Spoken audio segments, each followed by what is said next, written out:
इस वीडियो में हम वेब एप्लीकेशंस एंड सिक्योरिटी के मोस्ट इंपॉर्टेंट 1 मार्क्स के एमसीक्यूज़ को डिस्कस करेंगे।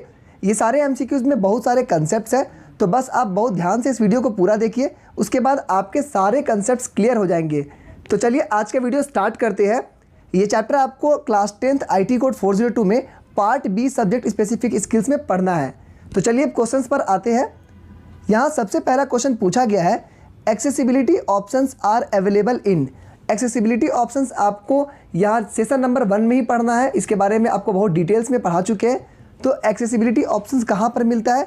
ये हमें कंट्रोल पैनल में मिलता है। जब आप कंप्यूटर खोलेंगे तो कंट्रोल पैनल में एक्सेसिबिलिटी ऑप्शंस मिलता है। ये ऑप्शंस होता क्या है, मान के चलिए कोई डिसेबल्ड है या फिर किसी को कंप्यूटर चलाने में कोई प्रॉब्लम है, तो उसके लिए कुछ स्पेशल ऑप्शंस मिलते हैं जिससे कि वो कंप्यूटर को ईजिली चला सकता है।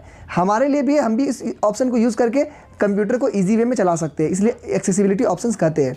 ये कहाँ मिलता है? कंट्रोल पैनल में। क्वेश्चन नंबर 2 है, dash enables the user to hold and release a modifier key like shift control alt और the Windows key and have it remain active until the another key is pressed. अब यहाँ पर बोला जा रहा है कि जो शिफ्ट की, कंट्रोल की, आल्ट की, विंडोज़ की को हम प्रेस करके रखना चाहते हैं तो बार बार आपको एक उंगली से दबाना पड़ेगा। तो यहाँ पर हम क्या करेंगे, मॉडिफायर की को यूज़ करेंगे जिससे कि ये ऑटोमेटिकली प्रेस्ड रहेगा जब तक कि हम किसी और की को क्लिक ना कर दे। तो ये कौन सा ऑप्शन है? तो इसे हम कहते हैं स्टिकी कीज़। स्टिकी कीज़ का मतलब क्या हो गया, यहाँ पे कंट्रोल, आल्ट, विंडोज़ ये सारे जो कीज़ हैं इसको हम एक जगह पर स्टिक कर सकते हैं, यानी कि वो हम क्लिक करके रोक सकते हैं। क्वेश्चन नंबर 3 है, dash the dash accessibility function instructs the keyboard to ignore a short or repeated inputs make typing simpler for those people who have hand tremors. अब देखिए जिनका हाथ थोड़ा सा कांपता है उनको टाइपिंग करने में प्रॉब्लम होगा, तो क्या होगा, वो टाइपिंग एरर ज़्यादा होगा, तो रिपीटेड इनपुट ज़्यादा होगा। तो इसको कम करने के लिए हम कौन सा चीज़ को यूज़ करते हैं? इसे हम लोग फ़िल्टर कीज़ से कम कर सकते हैं। तो आपने यहाँ पे फ़िल्टर कीज़ के बारे में देखा और दूसरा एक और की के बारे में देखे, स्टिकी कीज़। ठीक है, ये दोनों चीज़ समझ में आ गया होगा। क्वेश्चन नंबर 4 पे आते हैं, dash is design to help users with auditory impairments. जिनको सुनने में प्रॉब्लम है उनके लिए क्या कीज़ को यूज़ किया जाता है? तो जिनको सुनने में प्रॉब्लम है वहाँ पर साउंड सेंट्री को हम लोग यूज़ करते हैं। ठीक है। Question number 5, the direct application that provide information through sound to also give information visually through written caption और इंफॉर्मेटिव आइकन्स। अब यहाँ पे बोला जा रहा है कि कौन सा चीज़ है जो एप्लीकेशन को प्रोवाइड करता है इंफॉर्मेशन, जहाँ पे वो साउंड देता है, साथ ही साथ में वो विजुअल और रिटन कैप्शंस भी बताता है ताकि आप उसको एक्सेस कर सके। तो यहाँ पर हम लोग क्या यूज़ करते हैं, ये हो जाएगा शो साउंड। शो साउंड में क्या होता है कि जो भी स्क्रीन पे लिखा हुआ है उसे आपको साउंड के माध्यम से वो आपको बताता है। ठीक है, यहाँ पर समझ में आ गया होगा क्वेश्चन नंबर 5। क्वेश्चन नंबर 6 पे आते हैं, dash is also an accessibility feature that assist people with vision impairment by changing the blinking rate and width of the cursor. जो कर्सर होता है, कर्सर का ब्लिंकिंग रेट और विड्थ को change कर दिया जाता है, वो कहाँ मिलेगा? तो ये आपको मिलता है कर्सर ऑप्शंस में। तो ये किन के लिए? मान चलिए जिसको देखने में प्रॉब्लम है तो उसके लिए क्या करेंगे, कर्सर का ब्लिंकिंग रेट को हम बढ़ा सकते हैं और इसके विड्थ को भी बढ़ा सकते हैं, तो ये कर्सर के ऑप्शन में मिल जाएगा। Question number 7, the dash option uses the keyboard specially numeric keypad as pointing device instead of a mouse. देखिए कीबोर्ड में जो आपका 1 2 3 4 5 6 7 8 9 ये जो नंबर्स होते हैं, इन नंबर्स को यूज़ करके हम माउस की तरह इसको यूज़ कर सकते हैं। तो ये ऑप्शन कहाँ मिलता है? तो ये आपको कीबोर्ड में मिलता है, ये माउस कीज़। इसका नाम क्या है? माउस की। तो यहाँ पे जैसे आप 8 को प्रेस करिएगा तो ऊपर जाएगा, 6 को प्रेस करिएगा तो यहाँ जाएगा, 4 को प्रेस करेंगे यहाँ तो 2 4 प्रेस करेंगे तो नीचे जाएगा। तो इस तरह से हम नंबर कीपैड है जो उसको भी हम यूज़ कर सकते हैं माउस की तरह, तो इसे कहते हैं माउस की।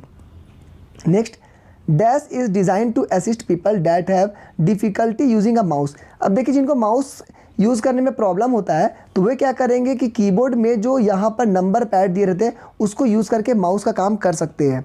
ये ऑप्शंस को क्या कहते हैं? इसे हम माउस कीज़ कहते हैं। ठीक है। Question number 9, what are the examples of communication channel. Communication channel मतलब कि आप यहाँ से साउंड किसी को यहाँ पे भेजे हैं तो ये किसी चैनल के थ्रू जाएगा, किसी चीज़ के थ्रू जाएगा। ठीक है, किसी मीडियम के थ्रू। तो ये क्या क्या मीडियम हो सकता है? तो यहाँ पर तो केबल वायर से भी हम भेज सकते हैं। कोई भी जैसे कि बात भेजना है तो आप क्या करिएगा, यहाँ से केबल के थ्रू भी अभी यहाँ पर इंटरनेट जाता है दूसरा क्या हो गया, सैटेलाइट के थ्रू भी हम अपने बातों को पहुंचा सकते हैं। कैसे, आप देखे होंगे कि टीवी में जो टाटा स्काई हो गया, एयरटेल हो गया, ये सब में आप देखेंगे एक छतरी लगा रहता है। वो क्या करता है, सैटेलाइट से सारा इन्फॉर्मेशन लेता है और ये आपको टीवी में प्रोवाइड करता है। तो कम्युनिकेशन करने के लिए हम केबल्ड वायर और सैटेलाइट को भी यूज़ कर सकते हैं। क्वेश्चन नंबर 10 है, networks in which all computers have an equal status are called. अब बताइए, कंप्यूटर को कनेक्ट करने के लिए दो तरह का नेटवर्क आपको हम बताए थे। एक बताए थे P2P और दूसरा बताए थे क्लाइंट एंड सर्वर। अब क्लाइंट एंड सर्वर दोनों को एक बार समझ लीजिए।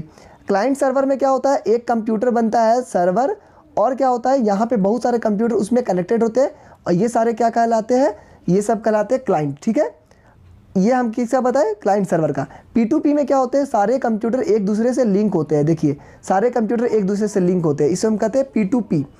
तो यहाँ पर बोला जा रहा है कि सारे कंप्यूटर्स को इक्वल स्टेटस मिलना चाहिए। तो ये कहाँ पे होगा, P2P में, क्योंकि देखिए सारे कंप्यूटर जब एक दूसरे से लिंक किए हुए हैं तो क्या होता है कि इन सबको इक्वल पावर मिला है, तो इसीलिए इक्वल स्टेटस कह सकते हैं। लेकिन क्लाइंट सर्वर में क्या था, एक कंप्यूटर यहाँ पे सबको ये प्रोवाइड कर रहा है इन्फॉर्मेशन, तो ये तो भाई सर्वर हो गया, ये हेड हो गया, तो ये हेड हो गया। तो यहाँ पर पीयर टू पीयर जो P2P है, इसको सभी को इक्वल स्टेटस मिलता है क्योंकि सारे कंप्यूटर एक दूसरे से कनेक्टेड है। ठीक है, तो P2P राइट आंसर हो जाएगा। Question number 11, networks in which certain computers have special dedicated task providing service to other computers. कौन सा नेटवर्क में एक स्पेशल कंप्यूटर को सर्विस प्रोवाइड करने का टास्क मिलता है। अभी बताए, यहाँ पे क्लाइंट एंड सर्वर, तो ये सर्वर हो गया, सारे क्लाइंट को ये क्या करेगा, डिटेल्स डेटा देगा। तो इसका कहने का मतलब हो गया कि यहाँ पे क्लाइंट सर्वर नेटवर्क यहाँ राइट आंसर हो जाएगा। ठीक है, जहाँ पर स्पेशल डेडिकेटेड कंप्यूटर मिलता है जिससे कि वो सारे अलग अलग कंप्यूटर को इन्फॉर्मेशन दे सके। Next, a dash is a network that connects computer and gadget in a specific geographical area such as house, school, computer laboratory and offices। देखिए, छोटा सा कोई बिल्डिंग है, स्कूल है, हाउस है या फिर कंप्यूटर लेबोरेटरी है, इस सारे जगह पे अगर आपको कंप्यूटर्स को नेट से कनेक्ट करना है तो कौन सा नेटवर्क यूज़ करेंगे, तो यहाँ पर हम लोकल एरिया नेटवर्क को यूज़ करेंगे। ठीक है, लोकल एरिया नेटवर्क जो छोटे एरिया में होता है, वाइड एरिया नेटवर्क जो थोड़ा बड़ा एरिया में, उसके बाद MAN जो होता है मैन मेट्रोपॉलिटन एरिया नेटवर्क, उससे भी बड़ा। ठीक है, तो ये सारी चीज़ों को याद रखना है। Next, the dash is global network of interconnected computers network that serve billions of people world wide by utilising the standard internet protocol suit.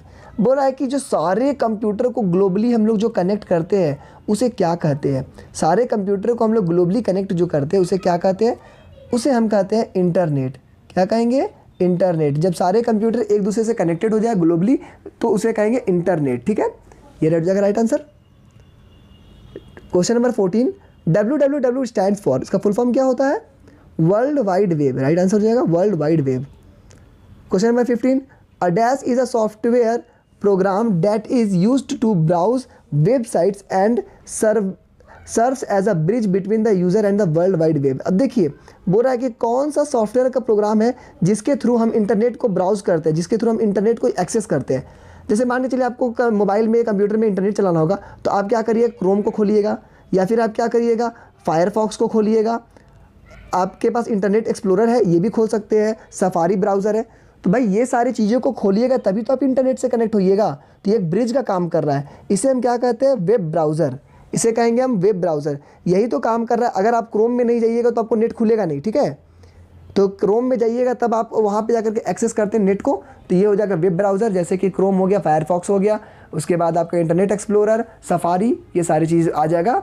ठीक है, ओपेरा मिनी, ये सब इसमें आ जाएगा। ISP स्टैंड्स फॉर, ISP क्या होता है, इंटरनेट सर्विस प्रोवाइडर। क्या बोलते हैं इसे, इंटरनेट सर्विस प्रोवाइडर। यानी कि जो आपको इंटरनेट देता है, जैसे कि एयरटेल, जियो, BSNL, ये सारे आपको जियो नेट देता है। ठीक है, तो इसे कहेंगे इंटरनेट सर्विस प्रोवाइडर। ठीक है, इसके अलावा आपका VI हो गया, बहुत सारी चीज़ें जो आपको नेटवर्क से नेट प्रोवाइड करते हैं, तो इसे कहेंगे इंटरनेट सर्विस प्रोवाइडर। नेक्स्ट देखिए, modem is also known as. तो भाई मॉडेम का फुल फॉर्म आपको बहुत बार सिखा चुके हैं। मॉडेम का मतलब होता है मॉड्यूलेटर एंड डी मॉड्यूलेटर। क्या कहेंगे, मॉड्यूलेटर एंड डी मॉड्यूलेटर। तो 17 का राइट आंसर क्या हो जाएगा, ए। मॉड्यूलेटर यानी एक बार ये क्या करता है, डिजिटल सिग्नल को, मॉडेम का काम क्या है, एक बार डिजिटल को एनालॉग में करना ठीक है। और वापस जब कंप्यूटर में वो सिग्नल एनालॉग आया तो इसको वापस से डिजिटल में चेंज कर देना। तो डिजिटल से एनालॉग फिर वापस डिजिटल, ठीक है, ये इसका काम है, modulator and demodulator. Next, dash provides wireless communication and mobile broadband connection across the cities and countries.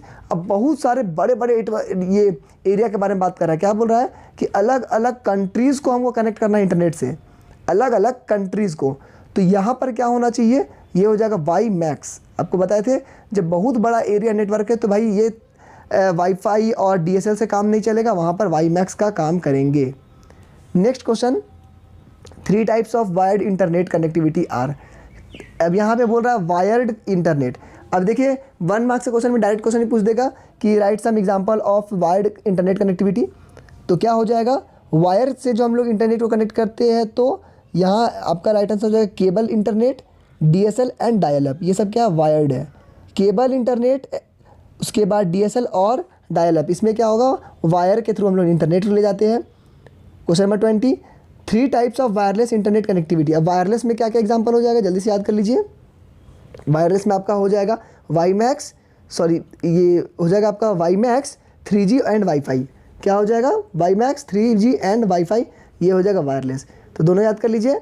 Wired में क्या हो जाएगा, cable internet access, DSL dial up. और वायरलेस में हो जाएगा वाईमैक्स, 3G एंड वाईफाई। चलिए नेक्स्ट आते हैं, dash dash dash and web camera are required for audio and video conferencing. देखिए ऑडियो वीडियो कॉन्फ्रेंसिंग जो आप करते हैं, वीडियो कॉल करते हैं, उसके लिए क्या क्या जरूरत पड़ेगा, ठीक है, कॉन्फ्रेंस के बारे में बात कर रहा है। तो वेब कैमरा से तो आपका वीडियो चला जाएगा, ठीक है। इसके अलावा और क्या चाहिए होगा, आपको साउंड के लिए माइक्रोफोन चाहिए होगा, सुनने के लिए जो आपको आवाज़ आ रहा है उसके लिए आपको हेडफोन या फिर स्पीकर चाहिए होगा। तो ये सारी चीज़ों को ज़रूरत पड़ेगी, ठीक है। एक तो आपको पास माइक्रोफोन होना चाहिए बोलने के लिए जो आवाज़ जाएगा, हेडफोन होना चाहिए सुनने के लिए, या तो स्पीकर होना चाहिए। तो ये सारी चीज़ें आपको ज़रूरत पड़ेगी, तब जा कर के आप किसी वीडियो कॉन्फ्रेंसिंग कर सकते हैं। नेक्स्ट है, a dash is a discussion style website that non technical or technical people use to create personal website. देखिए आपको बताए थे कि बहुत कम नॉलेज होने पर भी आप कोई वेबसाइट को क्रिएट कर सकते हैं, बहुत इजीली क्रिएट कर सकते हैं। तो चाहे वो टेक्निकल हो या नॉन टेक्निकल हो, दोनों कोई अच्छे से यूज़ कर सकता है। तो इसे क्या कहेंगे हम लोग, ब्लॉग कहेंगे, ठीक है। जैसे आपको एक एग्जांपल बताते हैं, crackmycbse.com। ये क्या है, एक ब्लॉग है जिस पे हम कंटेंट्स को लिखते हैं। उस तरह से आप लोग भी एक ब्लॉग बना करके उसमें कंटेंट्स को लिख सकते हैं। Question number 23, what are the popular blogs websites on the internet. अब बताइए ब्लॉग्स कहाँ कहाँ पर बना सकते हैं, कुछ वेबसाइट्स का नाम बता दीजिए।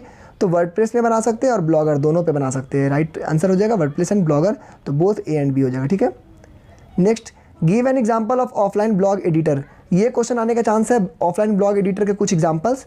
तो क्या क्या हो जाएंगे, ये हो जाएगा आपका क्वामना भी होता है, उसके बाद विंडोज़ लाइव राइटर भी होता है, और ब्लॉग डेस्क। ये तीनों आपका ऑफलाइन ब्लॉग एडिटर में आता है। Next question, what are the different online threats. देखिए थ्रेट का मतलब क्या होता है, थ्रेट का मतलब होता है खतरा। अब ऑनलाइन में आपको क्या क्या खतरा है, क्या क्या प्रॉब्लम्स है। तो सबसे पहला तो ऑनलाइन में फिशिंग का प्रॉब्लम है, यानी कि लोग आपको गलत ID बना करके इस तरह से करके आपको फंसा सकते हैं, ठीक है, तो उसको फिशिंग कहते हैं।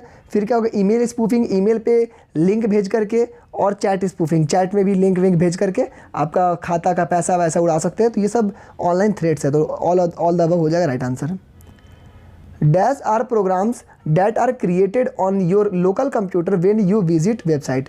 अब एक बहुत इंपॉर्टेंट क्वेश्चन है, एक कुछ प्रोग्राम का नाम बताइए जो कि लोकल कंप्यूटर पे जब आप कोई वेबसाइट को विजिट करते हैं तो बनता है। जैसे कि आप मेरे वेबसाइट पर आए, ठीक है, तो कुछ छोटा सा फाइल होता है जो आपके कंप्यूटर में सेव हो जाता है, जिससे कि ये इंटरनेट को पता चलता है कि आप कौन सा वेबसाइट कब विजिट किए थे, कैसे विजिट किए थे। उसके बेस पर आपको इंटरनेट को चलाने में आपको सुविधा होती है, ठीक है। उसे कहते हैं हम कुकीज़। क्या कहेंगे, कुकीज़, ठीक है, याद रखिएगा। नेक्स्ट है, that is the process of emptying a place in case of an emergency. जब कुछ इमरजेंसी डिजास्टर होगा तो उस समय में हम लोग जल्दी से खाली करेंगे जगह को, उसे क्या कहेंगे, इवैक्यूएशन। राइट आंसर हो गया। 28 में, web browsers have dash design to store passwords used in form of on website. अब वेब ब्राउज़र में देखे होंगे कि कभी कभी ऑटोमेटिक पासवर्ड सेव करने का ऑप्शन आता है। जैसे कि आप कोई वेबसाइट पे विजिट करते हो तो बार बार आपको वहाँ पे पासवर्ड डालने की ज़रूरत पड़ता है, तो आप ऑटो सेव कर देते हैं पासवर्ड को। उसको क्या कहते हैं, बिल्ट इन पासवर्ड मैनेजमेंट। वहाँ पे पासवर्ड को सेव कर देते हैं, तो वहाँ पर क्या होता है, जब भी आप उस वेबसाइट को विजिट करेंगे ऑटोमेटिकली वो पासवर्ड ले लेगा। नेक्स्ट है, how can you reduce the risk over the internet. Internet में जो रिस्क है, जो प्रॉब्लम है, थ्रेट्स है, उससे बचने के लिए आप क्या क्या कर सकते हैं। सबसे पहला तो काम करेंगे हम एंटीवायरस को यूज़ करेंगे। दूसरा फायरवॉल्स को यूज़ करेंगे। फायरवॉल आपको कंप्यूटर में पहले से विंडोज़ में अवेलेबल होता है। उसके बाद है स्ट्रॉन्ग पासवर्ड को यूज़ करेंगे, ठीक है। तो ये 3 चीज़ का हम कम से कम करके आप इंटरनेट से बच सकते हैं उसकी प्रॉब्लम से, ठीक है।